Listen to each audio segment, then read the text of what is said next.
और उनके सबसे शानदार काम भारत के संविधान पर बात करनी है। तो ये एक ऐतिहासिक मौका है हम जैसे लोगों के लिए। सबसे शुरुआत में ही बातचीत के ये कबूलनामा जो मैं बहुत शिद्दत से हर बार बार कबूल करता हूँ कि मैं उत्तर प्रदेश के पूर्वांचल के एक ज़िले आजमगढ़ का रहने वाला एक किसान, गरीब, सामान्य परिवार का एक व्यक्ति, जो शायद वहीं कहीं गाय भैंस चराया करता होगा क्योंकि उसके पुरखे वही काम किया करते थे, लेकिन हमारे हाथ से खेती किसानी के औजार छीनकर, गाय भैंस चराना छोड़कर हमारे घर वालों ने हमें पढ़ने का मौका दिया, हाथ में कलम और किताब दी और यहाँ तक पहुँचे। तो अक्सर ये लगता था कि घर वालों की मेहनत से, उनकी कुर्बानी से हम यहाँ तक पहुँचे हैं, और ये ठीक भी है। मगर जब खुद को जाना, अपना इतिहास जाना, तो ये कबूल करते हैं कि न जाने कितने लोगों के घर वाले चाहते होंगे कि उनके बच्चे आगे बढ़ें, मगर जाने कितनी पीढ़ियाँ कुर्बान हो गई। आज हम यहाँ हैं तो इसलिए हैं क्योंकि इस देश में भारत का संविधान और मंडल कमीशन लागू है।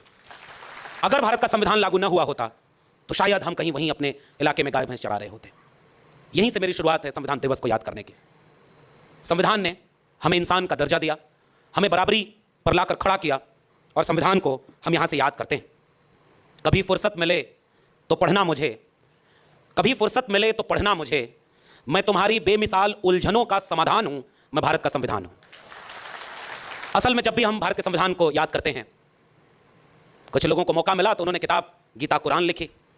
उनके लिए सबसे बड़ी अहमियत गीता कुरान की होगी, किसी को अपने धर्म की किताब की होगी, मगर इस देश का कोई अगर सच्चा नागरिक है तो उन सब के ऊपर सबसे ज़्यादा अहमियत अगर किसी की होगी तो भारत के संविधान की होगी, क्योंकि भारत का संविधान ही उन्हें गीता और कुरान की भी मानने की इजाज़त देता है।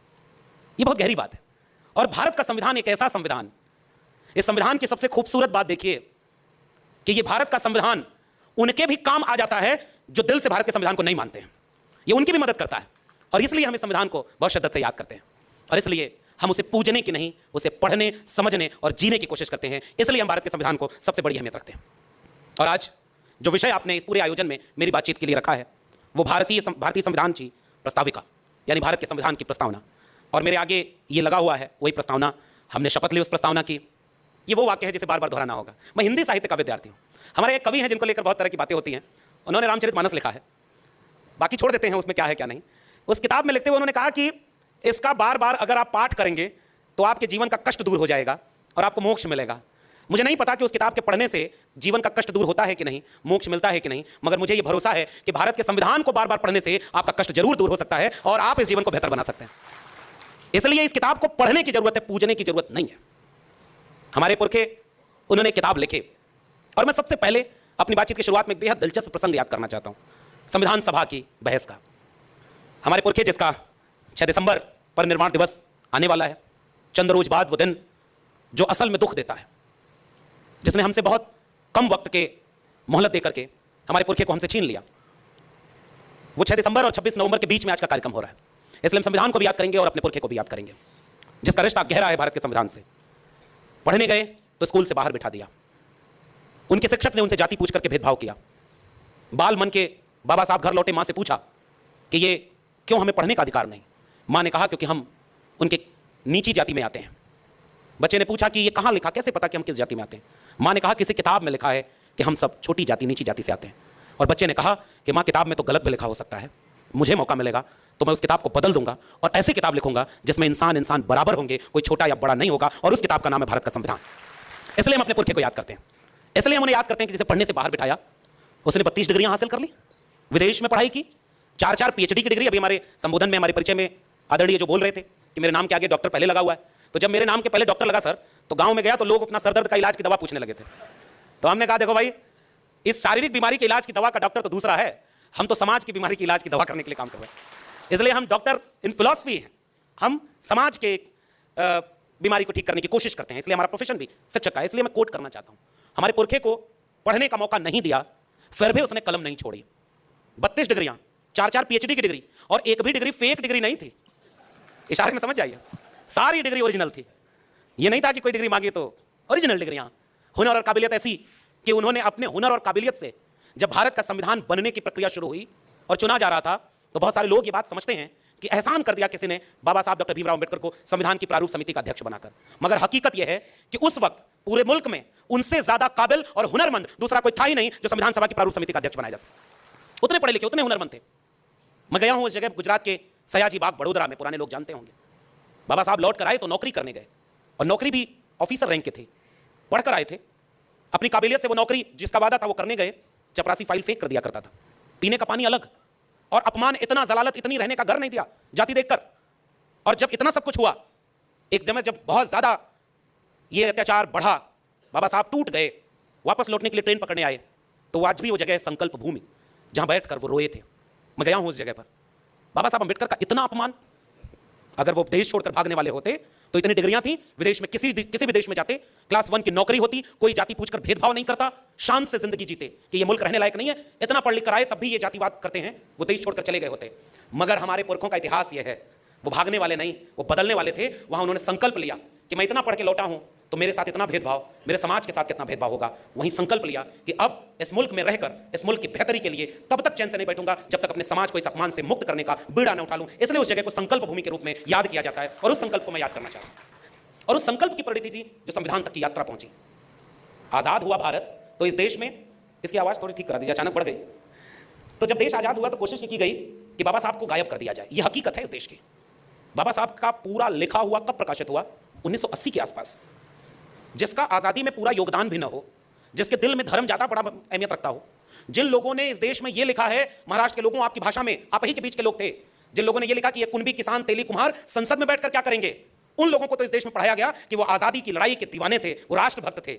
जिनके दिल में धर्म ज्यादा बड़ा था वो भी देशभक्त पढ़ाए गए, और जिन्होंने इस मुल्क की कुर्बानी के लिए क्या क्या नहीं सहा, उनकी किताबें नहीं छपी गई। बाबा साहब को भारत रत्न कब मिला? 1990 में आकर मिला। संयुक्त मोर्चा की सरकार, विश्वनाथ प्रताप सिंह की सरकार, मानवर कांशीराम का आंदोलन, और उस सब की परिणति में बाबा साहब को भारत रत्न देने में इस देश की आजादी के 40 साल गुजर गए, मगर उन्हें पता ही नहीं था। आपके भारत रत्न के मोहताज नहीं थे डॉक्टर अंबेडकर। वो अपने हुनर और अपनी काबिलियत से भारत रत्न ही नहीं, विश्व रत्न बन चुके थे। बस वक्त था लोगों को पहचानने का। तो इस तरह का इतिहास इस देश का है, और हम जानते हैं, हमारे हाथ में कलम और किताब आई तो हमने पढ़ा है अपना इतिहास। क्यों डॉक्टर अंबेडकर का पूरा प्रकाशन 40 साल लग गए प्रकाशित होने में? उनके 14 अप्रैल को राष्ट्रीय अवकाश घोषित कब हुआ? 1990 में। उनको भारत रत्न कब मिला? 1990 में। और लंबे समय तक जब अंबेडकर को मिटा नहीं पाए तो कोशिश में लग गई कि उन्हें केवल दलितों का नेता बता दिया जाए, गोया डॉक्टर अंबेडकर का ओबीसी की मुक्ति में कोई योगदान ना हो। तब हम जैसे लोगों ने पढ़ा और हमारे लोगों ने देश और दुनिया को बात समझाई, देश के ओबीसी को बात समझाई कि अनुच्छेद 15(4), अनुच्छेद 16(4), अनुच्छेद 340 जिसमें ओबीसी को हक मिला, वो बाबा साहब ने जोड़ा। और उससे महत्वपूर्ण बात, जब मंत्रिमंडल से इस्तीफा दिया तो हिंदू कोड बिल के बाद सबसे महत्वपूर्ण वजह यह बताई कि ओबीसी के हित के लिए जो कमीशन गठित करना है वो नहीं बनाया जा रहा है, जिससे ओबीसी का कल्याण नहीं हो रहा है। इससे नाराज होकर डॉक्टर अंबेडकर ने मंत्रिमंडल से इस्तीफा दे दिया। फिर भी इस देश में यह नहीं बताया गया कि ओबीसी के लिए डॉक्टर अंबेडकर ने क्या किया। दलितों के नेता थे, महिलाओं के लिए ग्रेच्युटी, पे grade, child care leave, maternity leave, trade union के लिए काम करने वाले वेतन भत्ता, पे ग्रेड, ग्रेच्युटी की बात करने वाले डॉक्टर अंबेडकर को कोई कॉमरेड डॉक्टर अंबेडकर की तरह नहीं पढ़ाया। 5 अखबार निकालते थे बाबा साहब, और पत्रकारिता में डॉक्टर अंबेडकर पत्रकार के रूप में नहीं पढ़ाए गए। फेमिनिस्ट मूवमेंट में महिलाओं के आंदोलन के रूप में डॉक्टर अंबेडकर नहीं पढ़ाए गए। तो ये सारी यात्रा ये थी कि उनको बांट दिया जाए, कमजोर कर दिया जाए। मगर एक बात बाबा साहब भी जानते थे, इसलिए यूं ही नहीं लिख दिया था कि शिक्षा व शेरनी का दूध है, उसे जो पिएगा वो दहाड़ेगा। बाबा साहब के लोग पढ़ने लगे, और आज देखिए देश नहीं दुनिया में जन आंदोलन और न्याय की हर लड़ाई में अगर कोई सबसे बड़ा आइकॉन है तो बाबा साहब डॉक्टर भीमराव अंबेडकर हैं। ये इस देश का और उनका हुनर था, और इसलिए हम बाबा साहब को याद करते हुए संविधान को याद करना चाहते हैं। और इसलिए हम ये बात कहना चाह रहे हैं कि इस संविधान में हिंदू, मुस्लिम, सिख, ईसाई सबको समान लिखा है। हिंदू, मुस्लिम, सिख, ईसाई सबको समान लिखा है। मिटाकर जाति पाति भेदभाव बाबा साहब ने संविधान लिखा है। सब मिटाकर, फर्क मिटाकर, गैर बराबरी मिटाकर। और एक बात और नागपुर से पूरे देश को सुनना और समझना चाहिए। हमारा अगर कोई 100 रुपया चुरा ले, हमारे पिता का अगर अपमान कर दे, हमें कोई गाली दे दे, तो हम इस बात के इंतजार में रहते हैं कि इसने हमारा अपमान किया है, मौका मिलेगा तो इसका बदला लेंगे। और बाबा साहब की कलम को मौका मिला था कि हजारों साल से जिनके पुरखों का अपमान किया गया, इंसान ही नहीं समझा गया, बाबा साहब के पास कलम में वो मौका था कि तुमने 2000 साल तक हमको अछूत बनाया, अब कम से कम 200 साल तक तुम्हें हम अछूत बनाएंगे क्योंकि हमारे हाथ में कलम है। मगर बाबा साहब डॉक्टर अंबेडकर, उन्होंने अपने पुरखों के होने वाले अपमान का बदला नहीं लिया। फर्क देखिए उनमें और हम में। उनके पुरखे को मौका मिला तो उन्होंने मनुस्मृति लिखी, और हमारे पुरखे को मौका मिला तो उसने भारत का संविधान लिखा जिसमें सब बराबर है, कोई किसी का बदला नहीं ले रहा। और ये बहुत महत्वपूर्ण बात है, इस देश को बतानी चाहिए कि बदला लेने की एक लाइन भी भारत के संविधान में नहीं लिखी है। और ये जो प्रस्तावना है, इस प्रस्तावना में भी केंद्र में है तो न्याय का मूल्य है, समता का मूल्य है। और बाबा साहब इसलिए बाबा साहब बन पाए क्योंकि उन्होंने अपने जीवन में 3 गुरु बनाए थे। पहले गुरु तथागत बुद्ध, दूसरे गुरु महात्मा कबीर, और तीसरे गुरु महात्मा ज्योतिराव गोविंदराव फूले। और मैं आज कभी खड़ा होता हूं आज के वक्त में तो मुझे लगता है कई बार सबको याद करने की बजाय अगर हम अंबेडकर को अपना गुरु बना लें तो हम अपने आप उस पूरी विरासत से जुड़ जाएंगे जिससे डॉक्टर अंबेडकर जुड़े हुए थे। इसलिए हमारा भी कोई राजनीतिक सामाजिक गुरु है तो बाबा साहब डॉक्टर भीमराव अंबेडकर जैसे हैं। तथागत बुद्ध को से मिले नहीं थे डॉक्टर अंबेडकर। महात्मा कबीर 2000 साल पहले तथागत बुद्ध, लगभग 700-800 साल पहले कबीर हुए। मोह को कहां ढूंढे रे बंदे, मैं तो तेरे पास में। ना मैं मंदिर, ना मैं मस्जिद, ना काबे कैलाश में, ना मैं जप में, ना मैं तप में, ना मैं व्रत उपवास में। खोजी हुए तो तुरते मिले हो पल भर की तलाश में। कहें कबीर सुनो भाई साधो, मैं तो हूं विश्वास में। उस पुरखे को मिले नहीं थे बाबा साहब, लेकिन उन्हें अपना गुरु बनाया था। और इवन महात्मा फूले से भी नहीं मिल पाए बाबा साहब डॉक्टर अंबेडकर। 1891 और उसके पहले तारीख आ गई 1888।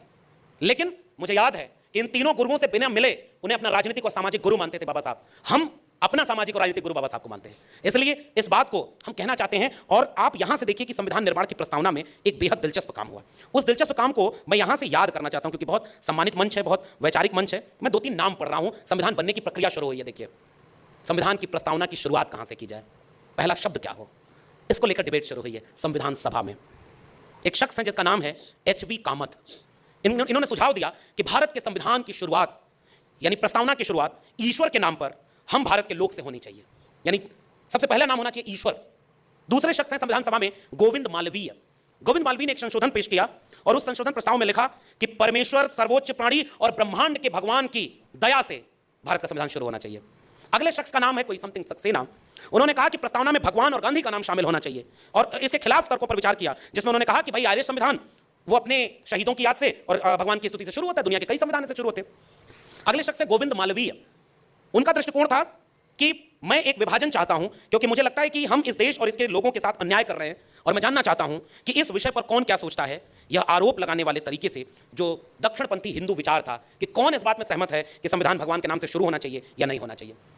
बाबा साहब डॉक्टर अंबेडकर ने कहा कि तमाम लोगों के सुझाव आए हैं, इस पर वोटिंग होनी चाहिए। कुछ लोगों ने कहा कि नहीं भगवान के नाम पर वोटिंग कैसे होगी, तो हाथ उठवाए गए।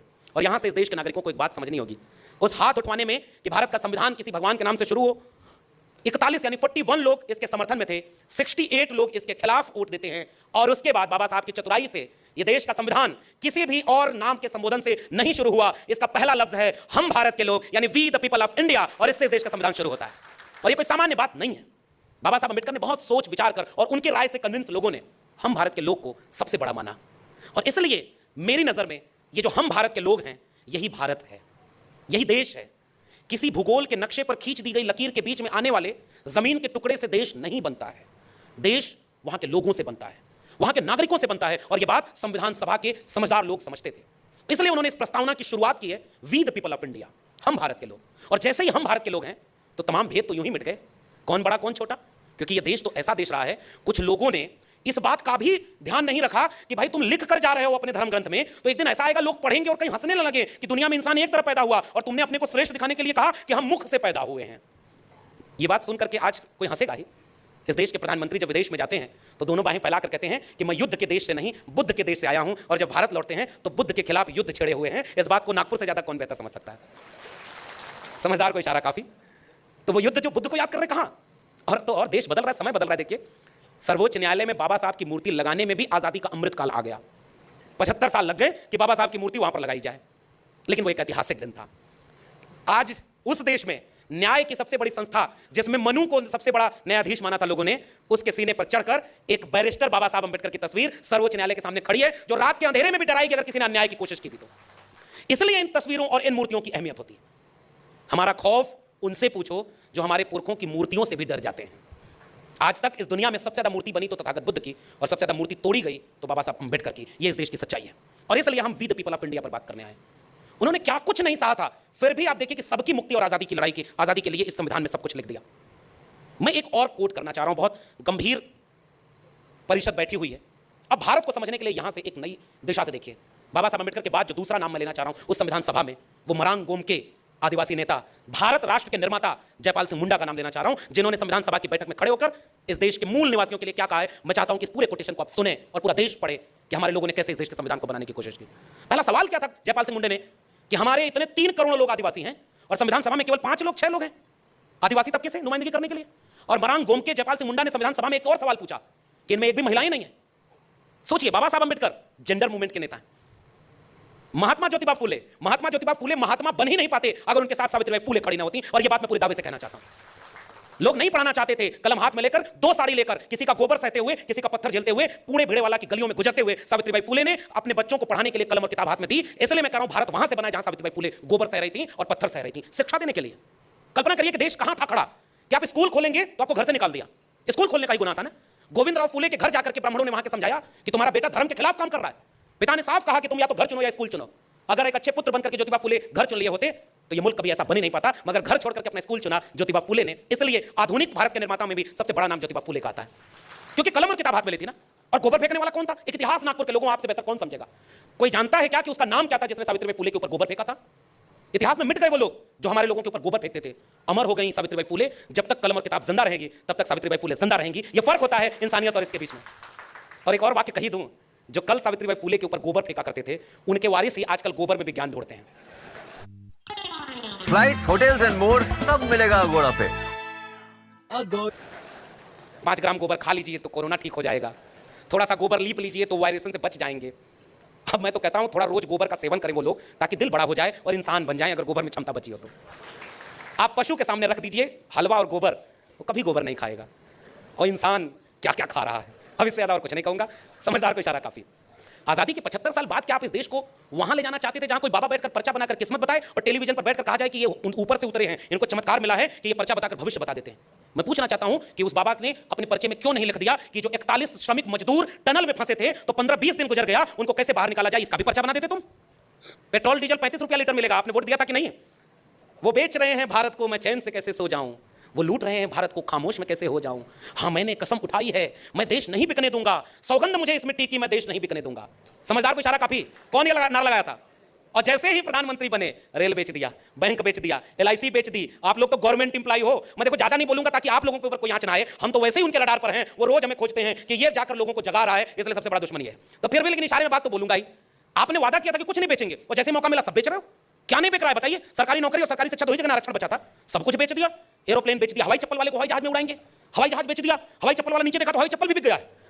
और सब कुछ बेचते बेचते अपने 2 दोस्तों को दुनिया का दूसरा अमीर आदमी बना दिया। और देश को कहां पहुंचा दिया? 5 किलो अनाज अगले 5 साल तक 80 करोड़ लोगों को फिर मिलता रहेगा। दिखाओ भारत के संविधान में बाबा साहब अम्बेडकर ने कहां लिखा था कि मुफ्त में अनाज देना? अरे अम्बेडकर के संविधान में लिखा है तुम इस देश के लोगों को मुफ्त में रोटी कपड़ा सस्ती हो और दवा पढ़ाई मुफ्ती हो। पढ़ाई और दवाई मुफ्त देने का था, और आज बाबा साहब के नाम पर अस्पताल जो बना है उसको बचाने के लिए आंदोलन करना पड़ रहा है। पढ़ाई और दवाई अगर मुफ्त होती तो हम लोगों के लोग 5 किलो अनाज मुफ्त से लेकर नहीं खाने को मोहताज होते। तुमने देश को यहां पहुंचा दिया कि 5 किलो अनाज दे रहे हो और सब कुछ बेचते चले गए। भाई उसका क्या बुरा माने? उसने तो पहले ही कह दिया था मेरा क्या है जी, हम तो फकीर आदमी हैं, झोला लेके चल देंगे। हमें आपको सोचना है ना, वो तो चला जाएगा ना, आगे नाथ ना पीछे पगा, हमारे यहाँ भोजपुरी में कहा जाता है। उसके कोई आगे पीछे तो है नहीं। हमारे लोगों के तो पुरखे हैं। बाबा साहब अम्बेडकर से एक बार रात में एक विदेशी आया और रात में पहुंच गया, और पुराने लोग सब जानते होंगे बाबा साहब अम्बेडकर जाग रहे थे, पढ़ रहे थे। उस पत्रकार ने आके पूछा कि डॉक्टर अम्बेडकर आप सोए नहीं? तो डॉक्टर अम्बेडकर ने एक लाइन बोली थी, मैं जाग रहा हूं क्योंकि मेरा समाज सो रहा है। इतना जागे, अपने बच्चे कुर्बान किया, परिवार तबाह हुआ, घर ठीक से नहीं चला पाए, और बहुत कम उम्र में हमें छोड़कर चले गए, केवल इसलिए कि हम उनके बनाए हुए भारत को बचा भी नहीं पाएंगे। क्यों लिखा था डॉक्टर अंबेडकर ने कि बड़ी मुश्किल से ये कारवां यहां तक पहुंचाया हूं, इसे आगे ले जाना, और आगे ना ले जा पाओ तो वहीं छोड़ देना, पीछे मत जाने देना। बताओ नागपुर के लोगों, क्या हमारी आंखों के सामने वो कारवां मीलों पीछे नहीं ले जाया जा रहा है? बचा क्या है इस संविधान में? मैं आऊंगा इस बात पर भी, कड़वी बात भी कहनी जरूरी है। मैं तो अभी केवल ये बता रहा हूं कि भारत का संविधान बना कैसे है। और सुनिए जयपाल सिंह मुंडा का कोटेशन, और उस कोटेशन में वो जयपाल सिंह मुंडा क्या लिखते हैं, कहते हैं, सभापति श्रीमान सभापति जी, मैं उन लाखों अज्ञात लोगों की ओर से बोलने के लिए यहां खड़ा हूं जो सबसे महत्वपूर्ण लोग हैं, जो आजादी के अनजान लड़ाके हैं, जो भारत के मूल निवासी हैं, और जिनको backward tribes, primitive tribes, criminal tribes और जाने क्या क्या कहा जाता है, पर मुझे अपने जंगली होने पर गर्व है, क्योंकि वही संबोधन है जिससे हमारे लोग इस देश में जाने जाते हैं। तेवर देखिएगा हमारे पुरखों में से एक जयपाल सिंह मुंडा का। हम जंगल के लोग अपने संकल्प को अच्छी तरह से समझते हैं। अपने 3 करोड़ आदिवासियों की ओर से मैं इस संकल्प का समर्थन करता हूं, और हम समर्थन इसलिए नहीं करते कि यह देश के हर नागरिक की धड़कन उसकी भावनाओं की अभिव्यक्ति करता है। इस संकल्प के बाद भी हमारा कोई झगड़ा नहीं है। एक जंगली और एक आदिवासी होने के नाते संकल्प की जटिलताओं में हमारी कोई दिलचस्पी नहीं है। मैं सभा से कहना चाहता हूं कि अगर कोई देश में सबसे ज्यादा दुर्व्यवहार का शिकार हुआ है तो वो हमारे लोग हैं। पिछले 6000 सालों से उनकी उपेक्षा हुई है और उनके साथ अपमानजनक व्यवहार हुआ है। मैं जिस सिंधु घाटी सभ्यता का वंशज हूं, उसका इतिहास बताता है कि आप में से अधिकांश लोग जो यहां बैठे हैं बाहरी हैं, घुसपैठिए हैं, जिनके कारण हमारे लोगों को धन और धरती छोड़ करके जंगलों में जाना पड़ा है। इसलिए यहां जो संकल्प पेश किया गया है वह आदिवासियों को लोकतंत्र नहीं सिखाने जा रहा। आप हम सब आदिवासियों को लोकतंत्र सिखा ही नहीं सकते, बल्कि आपको ही उनसे लोकतंत्र सीखना है। आदिवासी पृथ्वी के सबसे पहले, पुराने और सबसे बड़े लोकतांत्रिक लोग हैं, और इसलिए हम ये चाहते हैं कि इस देश के संविधान में हमारी जगह ऐसी बने कि हमें भी महसूस हो कि हां, हमारा मुल्क आजाद हुआ है। यह कोटेशन पढ़ा था जयपाल सिंह मुंडा ने। और आज इस देश में आदिवासी अपने जल जंगल जमीन, अभी मैं 1 हफ्ता पहले बस्तर से लौटा हूं, आप यकीन नहीं मानेंगे, देश के बड़े बड़े पूंजीपतियों के हाथों में वो जल जंगल जमीन बेची जा रही है, और जो आदिवासी वहां लड़ रहा है उसको गोली मारी जा रही है। और जब सदन में पूछा गया कि आपने आदिवासियों को गोली क्यों मारा, तो मंत्री खड़ा होकर कहता है मिस्टेकन आइडेंटिटी थी, गलती हो गई। क्या इस देश के नागरिक की जान की कीमत यही है कि कोई गलती से गोली मार दे? और इसलिए मैं यहां खड़े होकर पूछना चाहता हूं, बताइए 2023 में भारत का संविधान कितना बचा है? कितनी मुश्किल से बनाया गया था। डॉक्टर अंबेडकर ने एक एक क्लॉज पर पढ़ करके इतना कुछ लिखा है, इतना कुछ डिबेट करके एक न्याय, समता और बंधुता का भारत बनाया है। और आज इस देश को कहां पहुंचाया जा रहा है? इस देश की प्रस्तावना में 2 शब्द जोड़े गए, और यह अलग बात है कि नहीं भी जोड़े जाते तब भी बाबा साहब उसे ऐसा बना गए थे कि वो सेकुलर और सोशलिस्ट ही था। ये भले बाद में जोड़े गए, लेकिन जो मूल अधिकारों का पूरा खाका है भारत के संविधान का, वो तो ऑलरेडी सेकुलर है। आप कल्पना करिए कि इस देश में नारा लगा करके, भगवान के नाम पर नारा लगा करके देश में हत्या हो रही है, और जोर जोर से नारा लगाते हैं। मैं याद करना चाहता हूं, अभी कुछ दिन पहले 15 अगस्त जब था, तो देश के बड़े बड़े नेता कहते थे हर हाथ तिरंगा, हर घर तिरंगा, क्योंकि आजादी का अमृतकाल चल रहा है। तो 26 जनवरी आने वाली है, उस दिन तुम देश को यह कहना कि हर घर संविधान, और घर घर संविधान, तब जाकर के भारत बचेगा और लोग संविधान की अहमियत समझेंगे। तिरंगे से प्रेम है उनको जिनका यहीं चंद किलोमीटर पर मुख्यालय है और 52 साल तक तिरंगा ही नहीं फहराया था। मैं भोजपुरी इलाके से आता हूं, हमारे यहाँ कहावत है 3 तिगाड़ा काम बिगाड़ा। इसका मतलब जानते हैं? 3 बड़ा अशुभ अंक है, और भारत के तिरंगे में 3 रंग हैं। ये कह के विरोध किया था इन्हीं बगल के भाई। नागपुर की 2 ही चीज प्रसिद्ध है, एक तो नागपुरिया संतरा और दूसरा, अब मैं और कुछ नहीं बोलूंगा, लेकिन मैं नागपुर को जब याद करता हूं तो दीक्षा भूमि से याद करता हूं, जहां बाबा साहब ने एक नया भारत बनाने का संकल्प लिया था। और पहली बार जब मैं नागपुर आया तो वहीं आया था, दीक्षा भूमि में। ये मेरे लिए गौरव की बात है। इसलिए मैं, चूंकि आपने विषय संविधान रखा है, संविधान की प्रस्तावना रखी है, तो मुझे यह याद करने की जरूरत है कि बड़ी मुश्किल से यह संविधान बना था, और आज उनका शासन है जो संविधान बदलने की बात करते हैं। मैं यहां से एक वाक्य कहना चाहता हूं, तुम दूसरा संविधान तो ला सकते हो, मगर दूसरा अंबेडकर कहां से लाओगे? कहां से ले आओगे दूसरा अंबेडकर जो ऐसा संविधान लिख दे, और ऐसा संविधान जिसका विरोध किया उन लोगों ने? आपको पता है ना किसने विरोध किया था? मगर मैं दूसरा पक्ष है। मेरे भाषण का बड़ा आसान तरीका होता है। देखिए, मैं भाषा विज्ञान का विद्यार्थी हूं, मुझे बोलना बड़े अच्छे से आता है, और मैं बोल पाता हूं क्योंकि हमारे पुरखों ने हमें हिम्मत दी है। उन्होंने हमें यह ताकत दी है। तथागत बुद्ध के खिलाफ भी बहुत लोग थे, तथागत बुद्ध डरे नहीं। कबीर के खिलाफ उस समय भी लोग थे, मगर कबीर मेरे पुरखे ने क्या लिखा? कबीरा खड़ा बाजार में लिए लुकाठी हाथ, और जो घर जा रो अपना चलो हमारे साथ। तब जाकर के भारत ऐसा बना था। कबीर ने लिखा कि मेरा तेरा मनवा कैसे एक होई रे, तू कहता कागज की लेखी, मैं कहता आंखन की देखी, मैं चाहता सुलझावन हारी और तू देता उलझाई रे, मेरा तेरा मनवा कैसे एक होई रे। इसीलिए नागपुर में दोनों है, दीक्षा भूमि भी है और वो भी है। और उनको सबसे बड़ी चुनौती अगर इस देश में कोई दे सकता है तो वो फूले अंबेडकर पेरियार की विचारधारा है, जो उनके सामने सबसे बड़ी चुनौती बनी हुई है। मैं नाम भी लेना उनका उचित नहीं समझता, आप वजह समझते होंगे। जिस मंच पर बाबा साहब की बात हो, किसी और में इतनी क्षमता कहां कि उनका नाम भी लिया जाए। इसलिए इशारे में ही बोल रहा हूं। इसलिए मैं ये बात कहना चाहता हूं कि हमारे पुरखों ने कलम और किताब की बात कही है। रविदास ने साफ लिखा है कि ऐसा चाहूं राज में जहां मिले सबन को अन्न, और छोट बड़ो सब संबस है, रविदास रहे प्रसन्न।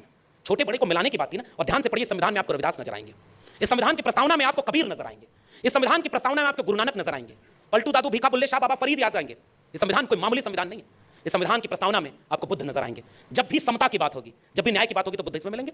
तो संविधान बड़ी मुश्किल से ऐसा बना था भाई, सबको बराबर का अधिकार दिया था, लेकिन आज उस संविधान को भीतर से खोखला कर दिया गया है। मैं एक कड़वी बात बताना चाहता हूं, और इसलिए मैं ये बात कहना चाहता हूं, बहुत ज्यादा वक्त न लेकर के आज के कुछ सवालों पर बात करके अपनी बात खत्म करूंगा। इस व्याख्यान में खड़े होकर मैं केवल इतिहास की बात करूं कि बाबा साहब ने कैसे संविधान बनाया, जयपाल सिंह मुंडा ने कैसे इसकी प्रस्तावना में कुछ चीजें जुड़वाई, कैसे हमारे लोगों ने इसे खूबसूरत संविधान बनाया। तो ये पूरा बात नहीं होगी, क्योंकि उन्हें जितना करना था वो तो करके गए। आपको संविधान, हमें संविधान दे दिया। आज की चुनौती पर अगर बात ना होगी तो आने वाली पीढ़ी को यह बात हम कैसे समझाएंगे कि संविधान खतरे में कैसे है। अब उसका 2-3 उदाहरण दे दूंगा और उसके बाद अपनी बात खत्म करूंगा, बहुत कंटेम्पररी। अभी हाल ही में मैंने जिक्र किया ना, शूद्र का विवाद हमारे उत्तर भारत में आया। एक किताब लिखी हमारे पुरखे ने, गुलामगिरी, गुलामों को गुलामी का एहसास करा दो, अपनी बेड़ियां खुद तोड़ लेंगे। तो उन्होंने भी बहुत पहले ये सवाल पूछ दिया था कि अगर मुख से कोई पैदा हुआ तो गर्भ कहां ठहरा था। ये मैं नहीं कह रहा हूं, मैं भाई मेरे ऊपर कोई मुकदमा न कर दे, पता चला जाना है मुझे वहां और रहने वाला यूपी का हूं जहां बुलडोजर चलने लगा है। आप समझ रहे हैं ना? लेकिन मैं कोटेशन पढ़ रहा हूं अपने पुरखे महात्मा फूले की लिखी हुई किताब गुलामगिरी से। उन्होंने पूछा ना, इसलिए भारत के संविधान ने सबको बराबर करने की बात कही है। और अब मैं एकदम कंटेम्पररी बात कर रहा हूं, उसी में शूद्र की बात है। अब देखिए यहां से इस देश के संविधान को समझिए। तो उत्तर भारत में कुछ दिन पहले रामचरितमानस की चौपाई को लेकर विवाद हुआ, आपको पता होगा। ढोल गंवार शुद्ध पशु नारी सकल ताड़ना के अधिकारी। तो लोगों ने, हमने भी उस पर अपनी बात रखी, मेरी पीएचडी उसी पर है। तो मैंने कहा कि भाई ताड़ना शब्द का 1956 में जब तुमने किताब छापी तो उसमें लिखा हुआ था दंड देना, यानी शूद्र को दंड दो, नारी को दंड दो, सकल दंड देने के अधिकारी। बाद में उन्होंने कहा कि नहीं, अवधि भाषा में तो इसका अर्थ है शिक्षा देना। तो हमने कहा कि अच्छा, जहां लिखा है ढोल गंवार शूद्र पशु नारी, तो वहां लिख दो ढोल गंवार। अब मैं शूद्र के ऊपर क्या बोल दूं, अपना कुछ दिन जाति रख करके वहां कुछ दिन ताड़ना करा लो, नारी की जगह पुरुष लिखवा लो। इसका मतलब वो अर्थ तो नहीं है, शूद्रकार तो शूद्र ही है। तो हमसे किसी ने एक टीवी डिबेट में बैठा, वही सब माला तो कर में फिरे, जीप फिरे मुख माई, और मनवा तो 34 पर ऐसे मन ना रंगायो रंगायो जोगी कपड़ा, कबीर साहब ने लिखा ना। तो आजकल ऐसे जोगी बहुत हैं, कुछ तो मुख्यमंत्री भी बन गए हैं। तो अब मैं तो कबीर को याद कर रहा हूं और किसी पे बोल भी नहीं रहा हूं। उस आदमी ने हमसे कहा कि कर्म से तय था कि कौन ब्राह्मण होगा कौन शूद्र होगा। मैंने एक सवाल किया, मेरी जाति कौन सी है? तो वो कहा शूद्र में आती है, ओबीसी की, क्योंकि हमारे अछूत बना दिया था बाबा साहब ने, तो साफ लिखा अनटचेबल था। तो ओबीसी किसमें आते? शूद्र में। तो मैंने कहा कि अच्छा, मैं हूं जाति से शूद्र और दिल्ली विश्वविद्यालय में प्रोफेसर हूं, तो मेरा पेशा कौन सा हुआ? तो कहा ब्राह्मण का। तो मैंने कहा फाइनली मैं क्या हूं, ब्राह्मण या शूद्र? वो कहा कि नहीं ये वो। मैंने कहा बस समझ गए ना भाई, तुम कहते हो कि कर्म से सब लोग ब्राह्मण, कर्म से सब शूद्र हैं। तो एक असिस्टेंट प्रोफेसर ब्राह्मण है कि नहीं?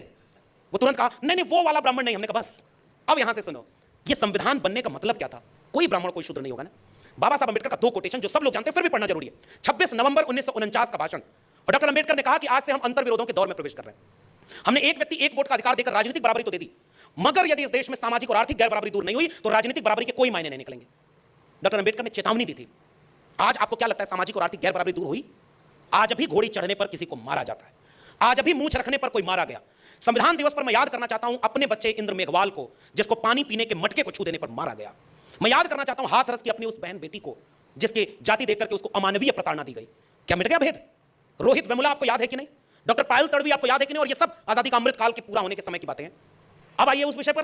देश का प्रधानमंत्री कहता है कि मैं ओबीसी मां का बेटा हूं।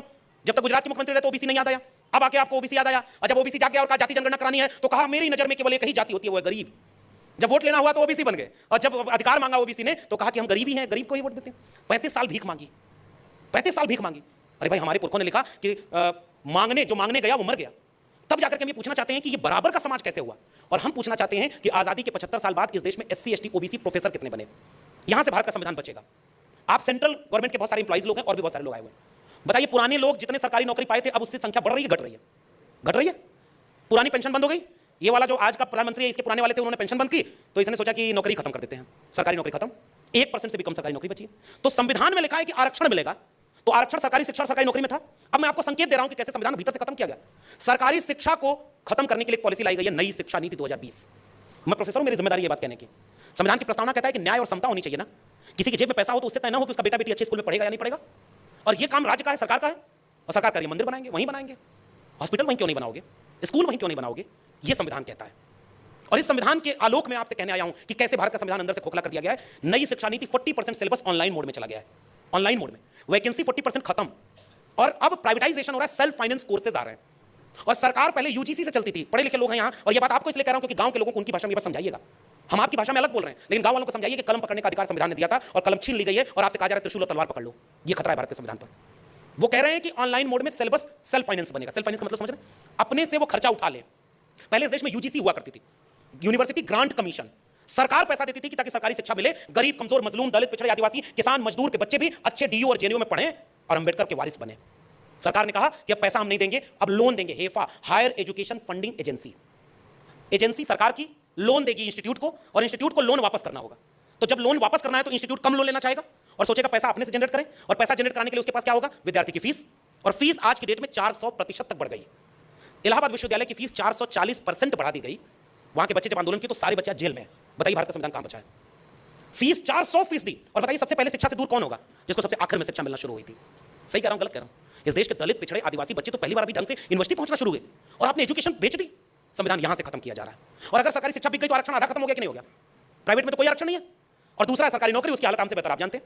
1% से भी कम सरकारी नौकरी बची है। इसलिए वो संविधान को भीतर से खोखला कर रहे हैं, क्योंकि बाहर से वो नहीं खत्म करना चाहते। प्रधानमंत्री बने थे तो माथा झुका दिया था संविधान के ऊपर। इस देश में एक चाय बेचने वाला अब देश का प्रधानमंत्री कभी नहीं बनता जब तक इस देश में भारत का संविधान नहीं होता। तो उसी संविधान को बदल दिए ताकि अगली बार कोई दूध बेचने वाला, कोई चाय बेचने वाला अगली बार देश का प्रधानमंत्री न बन पाए। ये खतरा है भारत के संविधान के ऊपर। बताइए सही कह रहा हूं, गलत कह रहा हूं? इलेक्शन कमीशन एक कमीशन हुआ करता था, भारत के संविधान में बना हुआ है। इन्फोर्समेंट डायरेक्टरेट यानी ED बनी है भारत के संविधान से।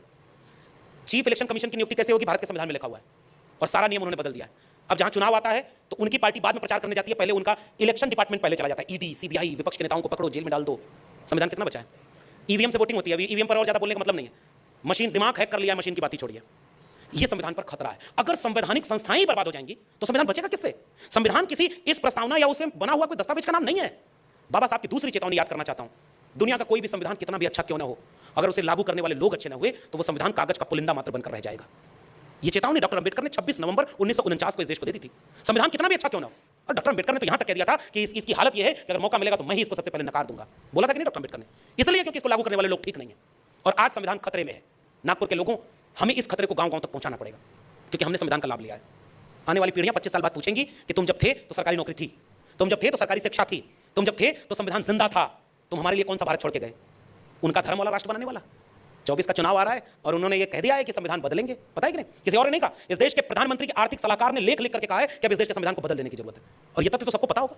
संविधान क्यों बदल देने की जरूरत है? क्योंकि हर धर्म की किताब के ऊपर है संविधान, और कुछ लोग इसे नीचे करके धर्म ऊपर करना चाहते हैं। ये खतरा है इस देश के संविधान के ऊपर। अब एक आखिरी में एक और कोटेशन जिसमें कामयाबी क्यों हो रही है इनको और हमें क्या करना है, मैं यहां अपनी बात खत्म करूंगा।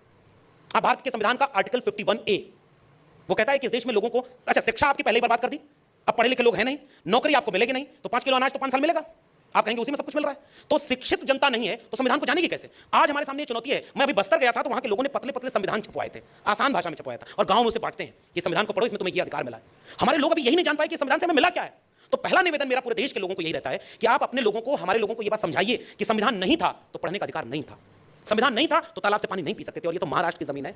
हम भले याद करते हैं ज्ञानदेव नामदेव तुकाराम को, हम भले याद करते हैं शाहू जी और फूले साहब को, लेकिन हम ये भी जानते हैं कि वही इलाका इस देश का है जहां गले में मटका और पीठ पर झाड़ू बांधा गया था। उनको बस ये बात बताने की जरूरत है कि संविधान नहीं था तो क्या था, संविधान है तो क्या क्या मिला है। सीना तान कर जिनको कहा था कि मुख्य सड़क से नहीं चलेंगे, आपकी मेहरबानी देखिए वो हवाई जहाज से उड़ के आते हैं और कहते हैं कि बाबा साहब का भारत बनाएंगे। ये बदलाव आया ना भारत के संविधान से। इसलिए मेरा मानना यह है, हम पढ़े लिखे लोगों की जिम्मेदारी है कि आसान भाषा में, हम पढ़े लिखे लोग नौकरी पाके तो गांव में जाते नहीं, अपने लोगों से मिलते नहीं। और एक किस्सा बता दूं पुराने लोगों को, बाबा साहब अम्बेडकर के पास एक व्यक्ति गया जो उन्हीं की अपनी कम्युनिटी से था, और उसने जाकर बाबा साहब से कहा कि मैं आईएएस बन गया। उस समय आईसीएस था, और उस समय अब जो आईएएस कहा जाता है, जो कलेक्टर, बहुत बड़ा पद। उसने कहा कि बाबा साहब आपकी वजह से आईएएस बना हूं, बहुत बड़ी नौकरी मुझे मिल गई, मैं आपके लिए कुछ करना चाहता हूं, बताइए आपके लिए क्या करूं। बाबा साहब ने कहा कि गांव जाते हो? उसने कहा नहीं। तो बाबा साहब ने कहा महीने में 2 बार अपने गांव जाया करना, अपनी बस्ती जाया करना। तुम्हें पुलिस सुरक्षा मिली है? तो कहा हाँ। तो कहे पूरी पुलिस सुरक्षा लेके नीली बत्ती की गाड़ी लेकर के तुम अपने गांव महीने में 2 बार जाया करो। तो उसने पूछा कि करना क्या है? कहा कुछ नहीं, केवल अपने गांव जाकर के लौट आया करना। तो बाबा साहब ने जाते तो उससे कहा तुम्हारे लोग जब तुम्हें देखेंगे अच्छे कपड़ों में, तब ये उनको आत्मविश्वास आएगा कि हमारे बीच का कोई व्यक्ति जब आईएएस बन सकता है तो अगली बार फिर वहां से कोई बच्चा पढ़ने निकलेगा और वो आईएएस बनना चाहेगा। इसलिए बाबा साहब ने कहा तुम गांव जरूर जाया करना। डॉक्टर अम्बेडकर चाहते तुमसे और कुछ मांग लेते, डॉक्टर अम्बेडकर ने मांगा अपने समाज की भलाई, और हमको नौकरी मिली तो हम अपने गांव से दूर हो गए। मैं तो वैसे भी ठेके पर प्रोफेसर हूं, आप जानते हैं कि नहीं, परमानेंट नहीं हूं, लेकिन इतना जोखिम केवल इसलिए उठाया हूं कि हमारे ऊपर कर्ज है इस कंधे पे। अगर हम इस चीज को निभा नहीं पाएंगे तो इसको कैसे हम कहेंगे कि हमारी जिम्मेदारी हमने निभाई। अब एक और बात, आर्टिकल 51A, और ये आखिरी बात कहकर क्योंकि मेरा वक्त लगभग 1 घंटे होने जा रहा है, मैं आखिरी में संविधान को बचाने के लिए खतरा सबसे बड़ा क्या है। आर्टिकल 15A कहता है कि हम इस देश में नागरिकों को वैज्ञानिक चेतना संपन्न करेंगे, और हमारे देश में अंधविश्वास और पाखंड फैलाया जा रहा है। एकदम लेटेस्ट एक बात बताऊं, दिल्ली में एक इलाका है हर्ष विहार, और सुनिए देश कहां पहुंच गया है। दीवार बनाई थी मकान मालिक ने, 2-3 दीवारें थी, कच्ची दीवार थी, ऊपर नाली बनी हुई थी जिससे पानी निकलता था और नीचे गिरता था। तो पानी गिरते गिरते एक आकृति बन गई। सुबह एक पड़ोसी उठा और कहा कि यहां तो देवता प्रकट हो गए हैं, और फूल माला वहां चढ़ने लगा। ये अभी आप गूगल करके पढ़ लीजिएगा, गलत नहीं बता रहा हूं। मैं प्रधानमंत्री नहीं हूं कि मैं झूठ बोलूंगा, मैं फैक्ट्स के साथ आपको बता रहा हूं। तो भाई मैं सच बात बता रहा हूं, वहां कहा कि देवता प्रकट हो गए हैं, फूल माला चढ़ने लगा। शाम तक लाइन लग गई, मकान मालिक देखा, कहा ऐसे तो कब्जा कर लेंगे, कहेंगे ये मंदिर बनेगा। उसने तुरंत अगले दिन पेंट करवा दिया काला, कहा जाओ देवता आप कहीं और लेकर जाओ। ये अभी 2-3 दिन पहले दिल्ली में हुआ है। संविधान पर खतरा कैसे, इस बात को समझिए। बाबाओं का दौर आ गया है। एक मध्य प्रदेश का बाबा है, उसको तो मैं बहुत दिनों से खोज रहा हूं। उसने देश में जाकर के एक जगह कहा कि आपका बच्चा जब परीक्षा जिस दिन हो और पास होने का डर हो, तो एग्जाम के दिन बेलपत्री पर शहद लगा करके एक जगह जाना, पूजा करने और चिपका देना, आपका बेटा पास हो जाएगा। कुछ दिन बाद अखबार में खबर छपी, उसका अपना बेटा 8वीं में फेल हो गया। इस देश को यहां पहुंचाया जा रहा है। हमारे यहाँ एक गांव का, भोजपुरी थोड़ा बहुत आप लोग समझ लेते हैं ना, एक भोजपुरी का किस्सा है, और ये आज के संविधान को बचाने के लिए क्यों जरूरी है इसको सुनिए। एक गांव में एक बच्चों ने गधा मार दिया। तो वहां एक आदमी जो मुख से पैदा हुआ था, जिसने कहा था कि हम भगवान के अवतार हैं, समझ रहे ना, नाम नहीं लूंगा। तो उसने कहा, उसके पास लोग गए, अरे साहब गांव के 4 बच्चों ने गधा मार दिया। तो कहा अरे ये तो घोर अनर्थ हो गया। कहा इसका तो वेदों में लिखा है कि इसकी बड़ी घनघोर सजा मिलेगी, कुछ दिन डीप फ्राई किया जाएगा, 22 प्रकार के नरक है ना, कुछ में तला जाएगा, कुछ में भुना जाएगा। गांव वाले डर गए, कहा बचेंगे कैसे। कहा कि हवन करानी होगी, 25 गांव के हमारे बिरादरी के लोगों को बुलाकर खिलाना होगा, बड़ा खर्चा आएगा। तब तक पीछे से गांव वाला जाकर उनके कान में बोला कि मालिक जो 4 बच्चे गधा मारे हैं उसमें एक आपका बेटा संतोष भी था। वो आदमी शांत होकर बैठा और भोजपुरी में एक लाइन बोला कि 2-4 लइकन में एक संतोष और गधा के मरले में कौनो न दोष। समझ गए ना आप लोग। जैसे उसके ऊपर आया उसने कहा कोई दोष नहीं है, ठीक है, मुक्त है। हमारे पुरखे ज्योतिबा फुले ने एक नाटक लिखा है, तृतीय रत्न उसका नाम है, विथ रेफरेंस बता रहा हूं। और तृतीय रत्न नाटक में उन्होंने लिखा है कि एक आदमी जो बहुत परेशान था, जीवन में कष्ट था, और उस कष्ट लेकर के वो उसके पास गया, कहा कि हुजूर बड़ा जीवन में बुरा दिन चल रहा है, कोरोना में नौकरी चली गई, बिजनेस व्यापार ठप हो गया है, कैसे मुक्ति मिलेगी। उसने कहा कि लाओ कुंडली देखते हैं, तुम्हारा शनि ठीक जगह पर नहीं है। चंद्रयान तो अभी जाकर चांद पर उतरा, हमारे यहाँ लोग पतरा देख करके मंगल ग्रह से शादी तोड़वा देते थे। जीत गई मेरा इनाम। उसकी वजह शादी टूट रही है, लेकिन हमारे यहाँ सब चलता है भाई। अब जाकर के जब उसने कहा कि शनि ठीक जगह पे नहीं है, तो उसने कहा हुजूर शनि ठीक जगह पे आएगा कैसे। तो कहा वही हवन कराना होगा। कहा खर्चा लगेगा, कहा कितना, तो कहा इतना, तो कहा इतना, तो पैसा हमारे पास नहीं है। उसने कहा चलो 50% डिस्काउंट, तुम आधा दे देना, तुम्हारे लिए हम काम कर देंगे। और उसने कहा कि नहीं हुजूर इतना भी नहीं है। फिर कहा अच्छा 100 रुपए दे देना, 1 महीने के लिए मैं काम कर देता हूँ, फिर पैसा आएगा करा लेना। उसने कहा हुजूर 100 रुपए भी नहीं है। कहा कि अच्छा थोड़ी सी दक्षिणा दे दो, और तुमको एक मंत्र देकर जा रहा हूँ, जाप करते रहना, शनि ठीक जगह पर रहेगा, नुकसान नहीं होगा। तो उसने कहा हुजूर ये देखो मेरी जेब में एक फूटी कौड़ी नहीं है। नाराज होकर दूसरा आदमी खड़ा हुआ और कहा कि जब तेरे जेब में एक फूटी कौड़ी नहीं है तो जा बेटा, शनि तेरा कुछ नहीं बिगाड़ सकता। और ये मैंने नहीं लिखा, ये ज्योतिबा फुले ने लिखा है, और महात्मा ज्योतिबा फुले अपने लोगों को समझा रहे थे ये बात। ये अरे भाई क्या कथा भागवत में बाबा साहब जिसको गुरु मानते थे उसने क्या लिखा, मन ना रंगाए रंगाए जोगी कपड़ा, कि दाढ़ी बढ़ाए जोगी हो गई ना बकरा। ये कौन लिख रहा है? बाबा साहब के गुरु लिख रहे हैं, कबीर। और क्या उपदेश दे रहे हैं आजकल सब बाबा बन के टीवी पर बैठकर, बच्चा तुम क्या लेकर आए थे, कुछ नहीं, क्या लेकर जाओगे, कुछ नहीं, जो आज तुम्हारा है कल किसी और का होगा, परसों किसी और का होगा, ये मिट्टी है, इसका कोई मतलब नहीं। और जब वो आदमी खड़ा होकर जाने लगा तो कहा दक्षिणा नहीं देंगे क्या? तो वो भी आदमी खड़ा होकर कहा, और जैसे उसने एक बड़ा दिलचस्प किस्सा है, मैं आखिरी में बता रहा हूं। उसने कहा कि हुजूर बड़ा कष्ट है जीवन में, तो उसने एक मंत्र लिखकर दिया कागज पर कि इसको लपेट के रख लो, इसका जाप करते रहना, तुमको मुक्ति मिल जाएगी, कष्ट दूर हो जाएगा। तो उसने कहा कि अच्छा हुजूर चलते हैं। तो उसने कहा दक्षिणा। तो उसने भी एक कागज निकाला और इस पर लिखा 1 लाख रुपया, और कहा लीजिए आपकी दक्षिणा। दूसरा आदमी बोला नहीं ये तो घपला है, ओरिजिनल वाली दक्षिणा चाहिए। तो उसने आदमी ने कहा कि हमको भी ओरिजिनल वाली मुक्ति चाहिए, तुम ये पर्चा दे रहे हो तो हम यही पर्चा देंगे, इसका मतलब कि तुम अगर धोखा दे रहे हो तो थोड़ा हम भी दे लें। और इसलिए मैं आर्टिकल 15(1)(a) की बात करना चाहता हूं। इस देश को जिस समय कलम और किताब की जरूरत थी, साइंटिफिक टेम्परामेंट की जरूरत थी, अंधविश्वास और पाखंड में ढकेला जा रहा है। और इसलिए मैं इस चेतावनी को आपके सामने रखना चाह रहा हूं। मैं विश्वविद्यालय का एक प्रोफेसर जानता हूं कि अगर कलम और किताब हाथ से छीन ली गई तो चेतना नहीं पैदा होगी। बाबा साहब इसलिए बने क्योंकि उन्होंने पहले पढ़ाई की थी। कबीर साहब बन गए क्योंकि उन्होंने अपनी आंखों से देख करके सच्चाई बयां की थी। और इसलिए वो कबीर बने। फूले साहब जाकर फ्रेंच रिवॉल्यूशन और अमेरिकन रिवॉल्यूशन पर थ्योरी पढ़ते हैं और गुलामगिरी अमेरिकन रिवॉल्यूशन के नाम समर्पित करते हैं, तब वो फूले बने थे। शाहू जी महाराज की धरती पर खड़ा हूं, उन्होंने बाबा साहब को पढ़ाने के लिए और अखबार निकालने के लिए मदद की। कलम और किताब हमारे लोगों की ताकत है, और आज हमारे हाथ से कलम और किताब छीनी जा रही है, और केवल वो चाहते हैं कि धर्म के नाम पर दंगा होता रहे इस देश, मंदिर मस्जिद की लड़ाई होती रहे। इसलिए संविधान को यहां खतरा है, ना हिंदू खतरे में है, ना कोई मंदिर खतरे में है, ना कोई और खतरे में है। अगर खतरे में है तो इस देश का संविधान खतरे में है। और इसलिए मैं आपसे कह के जा रहा हूं, और इस बात के साथ विदा लेना चाहूंगा, हमारे कंधों पर कर्ज है। मैं भाषण देकर चला जाऊंगा, आपने इतना सम्मान से बुलाया, मैडम ने फोन किया था, हम आए, आने जाने खाने पीने रहने की व्यवस्था, इतना अच्छा मंच, कार्यक्रम खत्म हो जाएगा, इसके बाद क्या होगा? मैं भी सम्मान लेकर चला जाऊंगा, खुश हो जाऊंगा कि मुझे सुनने इतने लोग आए, इतना प्यार कर रहे थे। नहीं साहब, जिम्मेदारी इसके आगे कहीं है। सारा खतरा मोल लेकर इस संविधान को बचाना हमारी जिम्मेदारी है। अगर नहीं बचाए तो हमने फायदा लिया, और हमारी आंखों के सामने इस देश में दिल्ली में खड़े होकर के संविधान की प्रतियां जलाई गई कि नहीं जलाई गई? उनमें से कोई जेल में है? नहीं है। आप इस देश को अंधविश्वास में ढकेल दीजिए, आप जेल में नहीं होंगे। और प्रोफेसर हैनी बाबू हमारे विश्वविद्यालय के प्रोफेसर जेल में है, उमर खालिद नाम का एक शिक्षक शोधार्थी जेल में, सिद्दीक कप्पन एक पत्रकार था जो हाथरस कवर करने गया था, उसको जेल में डाल दिया। ये कौन सा संविधान बचा है? जिसको मन करो जेल में डाल दो। गौरी लंकेश, नरेंद्र दाभोलकर, पंसारे, कलबुर्गी को गोली मार दी गई, उनका कर्ज हमारे ऊपर नहीं है क्या? ये संविधान अगर बचा होता तो उनके कातिल जेल में होते कि नहीं? रोहित वेमुला को मारने वाले गुनहगारों में से कोई जेल में है क्या? डॉक्टर पायल तड़वी को मारने वालों में से कोई जेल में है क्या? हमारे लोग आज भी सबसे ज्यादा जेल में बैठे हुए हैं, और जो हम बाहर हैं, हम अपनी जिम्मेदारी नहीं निभा रहे। हमको लगता है कि हमें नौकरी मिल गई तो देश को हमारा पे एक राजा ने, एक दरबारी था, उसको जब पूछते थे, एक दिन कहा कि तुमको कोई दिक्कत है, तो कहा हमको गाय दूध पीने का बड़ा शौक है, वैद्य ने बताया है, तो गाय दे दिया। जब तक गाय नहीं थी तब तक आगे कहता था आपके राज्य में बड़ा कष्ट है, पेट्रोल का दाम 100 रुपए ऊपर हो गया, डीजल 100 रुपए के ऊपर है, सिलेंडर 1200 रुपए हो गया, लड़के शिक्षा मांगने जाते हैं तो कहते हैं धारा 370 हटा दिया। कोई कहता है कि हमको रोजगार दे दो तो कहते हैं कि मंदिर वहीं बना रहे हैं, वो किस पर बात ही नहीं करते। तो जब गाय मिल गई तो उसके बाद जब से आता था कहता था सब चंगा सी। तो बाकी दरबारियों से राजा ने पूछा कि ये दरबारी कुछ दिन पहले तो मेरी शिकायत किया करता था कि मेरे राज्य में कुछ भी ठीक नहीं, और मैंने राज के लिए तो कुछ नहीं किया, इसको गाय दे दी है, तो अब आगे कहता है कि हुजूर राज्य में दूध दही की नदियां बह रही हैं। तो दरबारी बोला एक दिन वही गाय वापस ले लीजिए, फिर देखिए क्या करता है, क्योंकि उसका पेट भरा था तो उसको लगता था सबका पेट भरा है। इसलिए मैं कहना चाहता हूं, निवेदन करना चाहता हूं, इस सभागार से बातें दूर तक जाएंगी, मैं जानता हूं। हम लोग तो जागरूक लोग हैं साहब, मेरी जितनी उम्र नहीं होगी उससे ज्यादा उम्र जिन्होंने संघर्षों में खपाई है वो लोग बैठ के मुझे सुन रहे हैं। तो मैं कोई नई बात नहीं कहने आया हूं, मैं तो आपसे हिम्मत लेकर लौटूंगा। तमाम लोगों ने सड़क पर लड़ाइयां लड़ी हैं, वो हॉस्पिटल बचाने के लिए लोग लड़ रहे हैं वहां पर, तो हम लोग कोई 30 मार खान लोग नहीं है, और हम कोई नई बात कहने आए, लेकिन हम ये कहना चाहते हैं कि हमारे अंदर एक ही चीज है, और वो है निडरता और सच बोलने का साहस, जो हमें हमारे पुरखों से मिला है। इसीलिए हमको आज भी देश में कोई सम्मान मिलता है तो वो फूले अम्बेडकर पेरियार की वजह से मिलता है, हमारी वजह से हमारे अंदर कोई वैसी काबिलियत नहीं, हम उनके सपनों को पूरा करना चाहते हैं। और इसलिए हम लोगों की आंख में खटकते हैं, लोग हमें खोजते हैं कि इसकी आवाज को दबा दिया जाए। वो तो अम्बेडकर के भी खिलाफ थे, लेकिन जब वो नहीं डरे, जिनके पुरखे हमारे पुरखे उनके पुरखों से नहीं डरे, तो हम इन माफी वीर के पुरखों से डर जाएंगे क्या? इनको ये गलतफहमी नहीं होनी चाहिए। हम बिना डरे इस संविधान की प्रस्तावना के एक एक लफ्ज की हिफाजत करने का संकल्प लेते हैं। हम संकल्प लेते हैं कि संविधान की प्रस्तावना में we the people of India है, हमें नफरत किसी से नहीं करनी, हमें तो बड़ा करके दिल सबको जुटाना है। हमारे पुरखे ने सबके लिए काम किया था भाई। जब the problem of Indian rupee लिखा डॉक्टर अंबेडकर ने, तो उसके ऊपर आरबीआई बना, तो आरबीआई क्या केवल दलित पिछड़े आदिवासियों के लिए था क्या? वो पूरे देश के लिए था। तो हमारे पुरखे ने पूरे देश को मोहब्बत में प्यार में बांटा है और उसको पिरोया है। हमारे बुद्ध ने सबको इंसानियत का पाठ पढ़ाया है, और आज हमारे सामने नफरत का खेल चल रहा है। पहचानिए उन दुश्मनों को। और राजनीति पर इसलिए टिप्पणी करता हूं क्योंकि अंतिम निर्णय राजनीति लेती है। इसलिए बाबा साहब के सच्चे वारिस मान्यवर कांशीराम ने राजनीति को गुरु किल्ली कहा था, पुराने लोग जानते होंगे, यहीं से तो गए थे। और हमारे यहां जाकर के उन्होंने उत्तर प्रदेश में एक दलित महिला को मुख्यमंत्री बनाकर वहां बिरसा फुले अम्बेडकर पेरियार का मिशन चलाया है। इसलिए मैं आपसे कहने आया हूं, मेरे सिलेबस में क्या पढ़ाया जाएगा ये राजनीति तय करती है। हमें नौकरी मिलेगी कि नहीं ये राजनीति तय करती है। हमारे देश में पेट्रोल कितने रुपए लीटर मिलेगा, सिलेंडर कितने रुपए लीटर मिलेगा, ये राजनीति तय करती है। तो हम राजनीति को क्यों न तय करें? और इसलिए हम कहना चाहते हैं कि अगर 24 में जिनके दिल में मनुस्मृति है वो वापस सत्ता में आ गए तो इस देश के संविधान को कहीं से नहीं छोड़ेंगे। और हाँ, एक चेतावनी और देकर जा रहा हूं, संविधान बदलेंगे नहीं।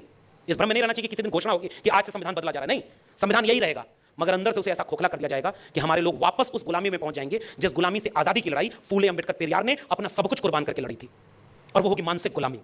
और इसलिए मैं आखिरी वाक्य बोलकर आपसे विदा लेना चाहूंगा। एक कविता मुझे बहुत प्यारी लगती है, इसलिए मैं इसको पढ़ना चाहता हूं।